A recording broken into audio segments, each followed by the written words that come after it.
ಅಜ್ಞಾನವೆಂಬ ತೊಟ್ಟಿಲೊಳಗೆ ಜ್ಞಾನವೆಂಬ ಶಿಶುವ ಮಲಗಿಸಿ ಸಕಲ ವೇದಶಾಸ್ತ್ರವೆಂಬ ನೇಣ ಕಟ್ಟಿ ಹಿಡಿದು ತೂಗಿ ಜೋಗುಳವಾಡುತ್ತಿದ್ದಾಳೆ ಭ್ರಾಂತಿ ಎಂಬ ತಾಯಿ. ತೊಟ್ಟಿಲು ಮುರಿದು ನೇಣು ಹರಿದು ಜೋಗುಳನಿಂದಲ್ಲದೆ ಗುಹೇಶ್ವರ ಲಿಂಗ ಕಾಣಬಾರದು. ಅಲ್ಲಮಪ್ರಭುಗಳ ಈ ವಚನವು ಆಧ್ಯಾತ್ಮಿಕ ಜಗತ್ತಿನ ಅತ್ಯಂತ ಗಹನವಾದ ಮತ್ತು ಕ್ರಾಂತಿಕಾರಿ ಚಿಂತನೆಗಳಲ್ಲಿ ಒಂದಾಗಿದೆ. ಈ ವಚನದಲ್ಲಿ ಅವರು ಮಾನವನ ಅಧ್ಯಾತ್ಮದ ಹಾದಿಯಲ್ಲಿ ಎದುರಾಗುವ ಅಡೆತಡೆಗಳನ್ನು ಒಂದು ಸುಂದರ ರೂಪಕದ ಮೂಲಕ ವಿವರಿಸಿದ್ದಾರೆ. ಇದರ ಆಳವಾದ ವಿಶ್ಲೇಷಣೆ ಇಲ್ಲಿದೆ. ಅಜ್ಞಾನವೆಂಬ ತೊಟ್ಟಿಲೊಳಗೆ ನಮ್ಮ ಈ ಲೌಕಿಕ ಬದುಕು ಅಥವಾ ಸಂಸಾರವೇ ಒಂದು ಅಜ್ಞಾನದ ತೊಟ್ಟಿಲು. ಮಗು ತೊಟ್ಟಿಲಿನಲ್ಲಿ ಮಲಗಿದ್ದಾಗ ಅದಕ್ಕೆ ಹೊರಗಿನ ಪ್ರಪಂಚದ ಅರಿವಿರುವುದಿಲ್ಲ. ಕೇವಲ ಆ ತೊಟ್ಟಿಲ ಆಟವೇ ಅದಕ್ಕೆ ಸರ್ವಸ್ವ. ಹಾಗೆಯೇ ಮನುಷ್ಯನು ಈ ಮಾಯೆಯ ಲೋಕದಲ್ಲಿ ಸಿಲುಕಿ ಇದೇ ಶಾಶ್ವತ ಎಂದು ನಂಬಿರುವುದು ಅಜ್ಞಾನ. ಜ್ಞಾನವೆಂಬ ಶಿಶುವ ಮಲಗಿಸಿ. ಪ್ರತಿಯೊಬ್ಬ ಮನುಷ್ಯನಲ್ಲೂ ಜ್ಞಾನ ಎನ್ನುವ ಶಿಶು ಇದೆ, ಅಂದರೆ ಅರಿವು ಅಥವಾ ಆತ್ಮತತ್ವ. ಆದರೆ ದುರಂತವೆಂದರೆ ಆ ಜ್ಞಾನವು ಎಚ್ಚರವಾಗಿಲ್ಲ. ಅದು ಅಜ್ಞಾನದ ತೊಟ್ಟಿಲಿನಲ್ಲಿ ನಿದ್ರಿಸುತ್ತಿದೆ.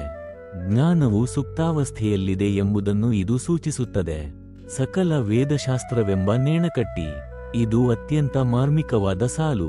ತೊಟ್ಟಿಲನ್ನು ತೂಗಲು ಕಟ್ಟುವ ಹಗ್ಗಕ್ಕೆ ಅಲ್ಲಮರು ವೇದಶಾಸ್ತ್ರಗಳನ್ನು ಹೋಲಿಸಿದ್ದಾರೆ. ಸಾಮಾನ್ಯವಾಗಿ ವೇದಗಳು ಜ್ಞಾನ ನೀಡುತ್ತವೆ ಎಂದು ನಾವು ಭಾವಿಸುತ್ತೇವೆ.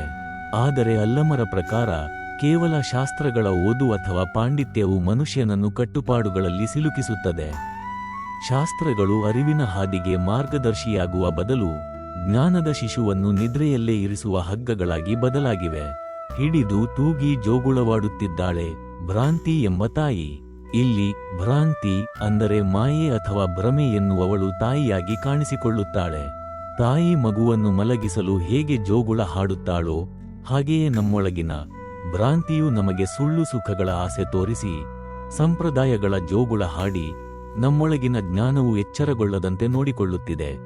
ನಾವು ಲೋಕದ ಭ್ರಮೆಯಲ್ಲಿ ಮುಳುಗಿ ಆತ್ಮಜ್ಞಾನವನ್ನು ಮರೆತಿದ್ದೇವೆ. ತೊಟ್ಟಿಲು ಮುರಿದು ನೇಣು ಹರಿದು ಜೋಗುಳನಿಂದಲ್ಲದೆ ಮುಕ್ತಿಯ ಹಾದಿ ಸುಲಭವಲ್ಲ. ಇಲ್ಲಿ ಅಲ್ಲಮರು ಕಠಿಣವಾದ ಮಾರ್ಗವನ್ನು ಸೂಚಿಸುತ್ತಾರೆ. ತೊಟ್ಟಿಲು ಮುರಿಯಬೇಕು ಅಂದರೆ ಸಂಸಾರದ ಮೋಹ ಮತ್ತು ಅಜ್ಞಾನದ ಬಂಧನದಿಂದ ಹೊರಬರಬೇಕು. ನೇಣು ಹರಿಯಬೇಕು ಅಂದರೆ ಕೇವಲ ಬಾಹ್ಯ ಶಾಸ್ತ್ರಾಚರಣೆ ಮತ್ತು ಪಾಂಡಿತ್ಯದ ಹಮ್ಮನ್ನು ಬಿಡಬೇಕು. ಜೋಗುಳ ನಿಲ್ಲಬೇಕು ಅಂದರೆ ಮಾಯೆಯ ಭ್ರಮೆಗಳು ಆಕರ್ಷಿಸುವುದನ್ನು ನಿಲ್ಲಿಸಬೇಕು. ಈ ಮೂರು ಕ್ರಿಯೆಗಳು ನಡೆದಾಗ ಮಾತ್ರ ಜ್ಞಾನದ ಶಿಶು ಎಚ್ಚರಗೊಳ್ಳುತ್ತದೆ. ಗುಹೇಶ್ವರ ಲಿಂಗ ಕಾಣಬಾರದು. ಎಲ್ಲಿಯವರೆಗೆ ನಾವು ಭ್ರಾಂತಿಯ ಜೋಗುಳಕ್ಕೆ ಮರುಳಾಗಿ ಅಜ್ಞಾನದ ತೊಟ್ಟಿಲಲ್ಲಿ ಮಲಗಿರುತ್ತೇವೆಯೋ ಅಲ್ಲಿಯವರೆಗೆ ಸತ್ಯದರ್ಶನ ಅಥವಾ ಗುಹೇಶ್ವರನ ಅಥವಾ ಪರಮಾತ್ಮನ ಸಾಕ್ಷಾತ್ಕಾರ ಅಸಾಧ್ಯ. ನಿದ್ರಿಸುತ್ತಿರುವ ಮಗುವಿಗೆ ಜಗತ್ತು ಹೇಗೆ ಕಾಣದೋ ಹಾಗೆಯೇ ಅಜ್ಞಾನದಲ್ಲಿರುವವನಿಗೆ ದೈವತ್ವವು ಗೋಚರಿಸದು.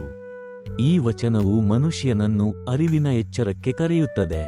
ಬಾಹ್ಯ ಆಚರಣೆಗಳು ಕೇವಲ ಪುಸ್ತಕದ ಜ್ಞಾನ ಅಂದರೆ ವೇದಶಾಸ್ತ್ರ ಮತ್ತು ಮಾಯೆಯ ಸುಖಗಳು ನಮ್ಮನ್ನು ಅಧ್ಯಾತ್ಮದ ನಿದ್ರೆಗೆ ತಳ್ಳುತ್ತವೆ. ಇವುಗಳನ್ನೆಲ್ಲ ಮೀರಿ ನಿಂತಾಗ ಮಾತ್ರ ಮನುಷ್ಯನು ಆತ್ಮ ಸಾಕ್ಷಾತ್ಕಾರ ಮಾಡಿಕೊಳ್ಳಲು ಸಾಧ್ಯ ಎಂದು ಅಲ್ಲಮಪ್ರಭುಗಳು ಇಲ್ಲಿ ಬೆದೆಯೊತ್ತಿ ಹೇಳಿದ್ದಾರೆ. ಇದು ಕೇವಲ ಕವಿತೆಯಲ್ಲ, ಇದೊಂದು ಮನೋವೈಜ್ಞಾನಿಕ ಮತ್ತು ಆಧ್ಯಾತ್ಮಿಕ ಶಸ್ತ್ರಚಿಕಿತ್ಸೆ.